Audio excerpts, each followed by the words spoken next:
Jersey numbers got some of the wildest backstories in football history. Some players picked their number with deep emotional meaning, some just used basic math, and others, well, they kinda just stole it. Let's get into it. Zlatan has worn just about every number under the sun. 8, 9, 11, 18, 27. Basically rolled through like he's doing a FIFA jersey draft. But in the final chapters of his career at AC Milan, he went full Zlatan and chose 21. Now, this number wasn't random. Look closely. 2 and 1 kind of look like his initials, Z and I. Coincidence? Nah. Zlatan said he let his son choose from the available numbers, but then added his reason. When a reporter asked why 21, he said with zero hesitation, because I'm 3 times better than Ronaldo. Yeah, man actually multiplied 7x3 and made it his brand. Who needs humility when you've got math? For CR7, that number isn't just part of Ronaldo's name, it's a brand, a lifestyle, a global enterprise. But here's the plot twist. He didn't even pick it. When he joined Manchester United as a teen, the number 7 had already been worn by club legends like Beckham and Cantona. The pressure was insane, and United basically forced the number onto him like a prophecy, and it wasn't the last time. When he joined Al Nassr, there was already a player wearing 7, but not for long. The club basically told him give it up or give up your spot, and he switched to 77. That's the power of CR7. At Juventus, Cuadrado had 7 until Ronaldo showed up, and suddenly he didn't. It's not just about preference, it's business. Ronaldo's entire brand is built around number 7. Hotels, cologne, gym gear, you name it. If Ronaldo joins your team and you wear 7, you already know you're giving it up. There's no discussion. That number belongs to him now. Phil Foden wears number 47, and no, it's not because he lost a bet. Growing up, Phil was obsessed with Manchester City because of his granddad, Ronnie. They went to games together, he got him into the stadium as a ball boy, and even helped him join the youth academy. Ronnie was his football soulmate, but just before Foden made it to the first team, his granddad passed away at age 47. So when he finally made his debut for Man City, he chose 47 to carry his granddad with him. But he didn't stop there. He got the number tattooed on his neck, made a diamond pendant of it, and even shaved it into his hair during big matches.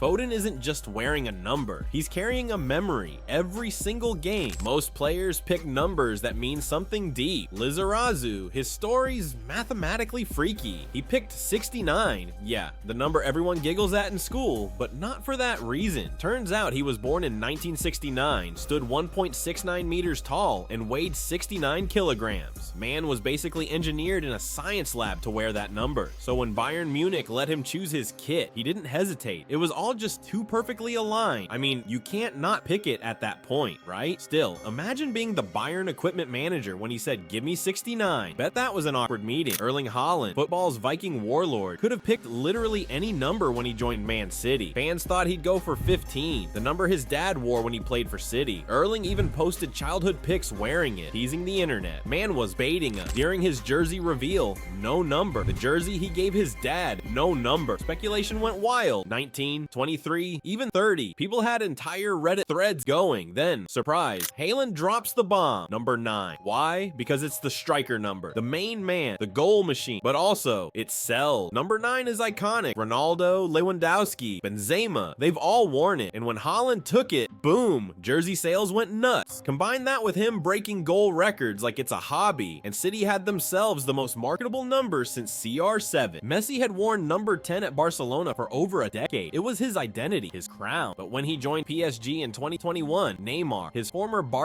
teammate and close friend, was already rocking the number. Now here's the twist. Neymar offered it to him, straight up said, take it, you're Messi. But Messi declined. He didn't want to disturb the balance, didn't want to take anything from his boy, so instead, he went back to number 30, the number he wore during his debut season at Barcelona. Only problem? In League One, number 30 was reserved for goalkeepers. So what did they do? They changed the rule. Yep, the whole French league made an exception just so Messi could wear his old number. When you're that iconic, even the rulebook takes a knee. Bukayo Saka didn't plan to be Arsenal's golden boy wearing number 7. In fact, when he broke into the first team, he wore random numbers like 87 and 77. Basically looked like a FIFA regen. But once he started tearing it up, Arsenal offered him a proper number, and 7, it was available. The same number worn by club legends like Pires and Rosicky. At first, it felt too soon. Saka was still new, still proving himself, but Arsenal had no doubts. They handed him the shirt and said, you're our guy now. And guess what? He owned it. The moment Saka put on 7, he went from prospect to poster boy. His game exploded exploded, fans started singing his name, and now the number 7 kid at Arsenal is Saka. Sometimes legends don't choose the number, the club chooses it for them, and they rise to match it. You'd think Ronaldinho, Mr. Hugo Bonito himself, would have some spiritual story behind wearing number 10, but when he joined Barcelona in 2003, he actually wanted number 7. Yeah, imagine Ronaldinho wearing 7. Wild, right? But at the time, 7 was taken, and 10 just sitting there. No one really had it locked down since Rivaldo left, so Ronaldinho shrugged and took it. No deep reason, just vibes. But once he wore it, boom, magic. He turned that 10 shirt into a spectacle. No look passes, wild goals, samba celebration, and from then on, 10 at Barcelona wasn't just a number, it became the number. One that would later be worn by a certain little Argentinian guy, so yeah, accidental greatness. Barcelona's next-gen golden boy Gavi was given number 6, which might not sound like a big deal until you realize who used to wear it. Xavi, yeah, no pressure. The club made it official like, congrats kid, here's the number of the best midfielder in our history. And Gavi, just 18, barely shaving, took it like a champ. He didn't ask for it, but Barcelona believed he had the fire, the fight, and the football IQ to wear it. Since then, he's been flying into tackles, winning duels, and showing he's not afraid of the pressure. Gavi didn't choose 6, but he's making damn sure no one says he didn't deserve it. When Jude Bellingham left Birmingham City at just 17, the club did something crazy. They retired his jersey number. Number 22,